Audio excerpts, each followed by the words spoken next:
Bismillahirrahmanirrahim. Assalamualaikum warahmatullahi wabarakatuh. Perkenalkan, nama saya Nurul Fauziah dari jurusan Pendidikan Bahasa Arab kelas 3D dengan nomor induk mahasiswa 210102109 matkul filsafat pendidikan Islam yang diampuh oleh Muhammad Hatim MPD. Dan di sini saya akan menjelaskan tentang pemikiran Ibnu Miskawai yang berkaitan dengan biografi, karya ilmiahnya, dan pemikirannya. Baiklah, di sini saya akan memaparkan satu persatu ya. Yang pertama, biografi Ibnu Miskawai tentang pendidikan Islam.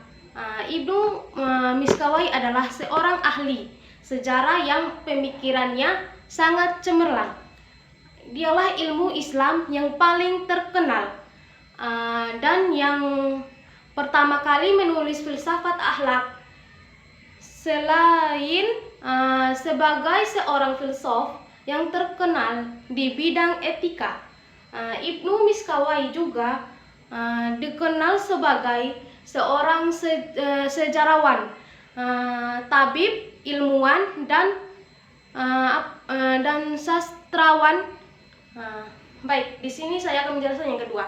Yang kedua itu karya ilmiah Ibnu Miskawai. Yang pertama, Al-Fawz Al-Akbar, kemenangan besar. Yang kedua, Al-Fawz Al-Asghar, kemenangan kecil.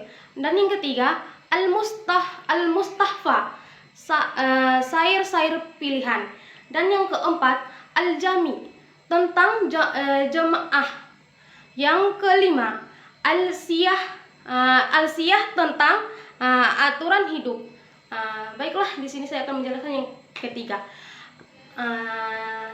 Yang ketiga ini pemikirannya Ibnu Miskawai tentang pendidikan Islam.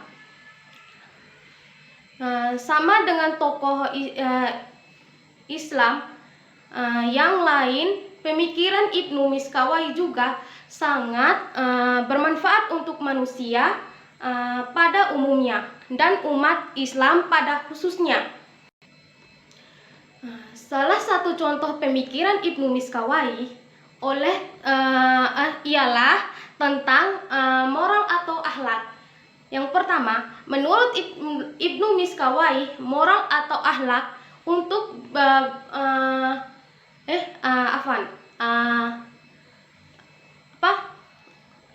moral atau akhlak adalah suatu sikap yang mengandung daya dorong untuk berbuat tanpa berpikir, dan pertimbangan sikap mental ini sebagai menjadi dua. Ada yang berasal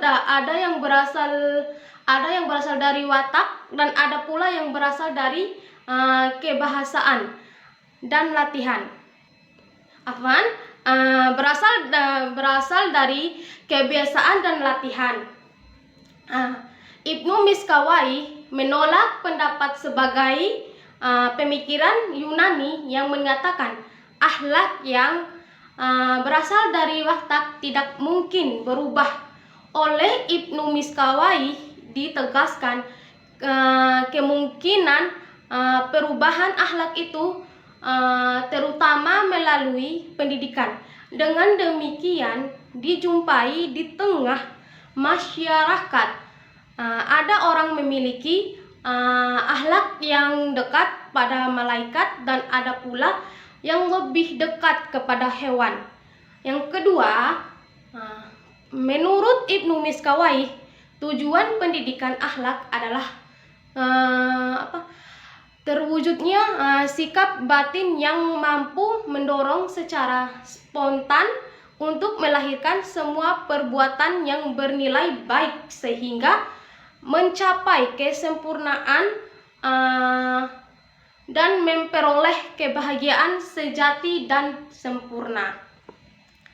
Baiklah, mungkin sampai ini saja yang dapat saya sampaikan. Lebih dan kurangnya saya mohon maaf. Syukron, wabillahi taufiq wal hidayah. Wassalamualaikum warahmatullahi wabarakatuh.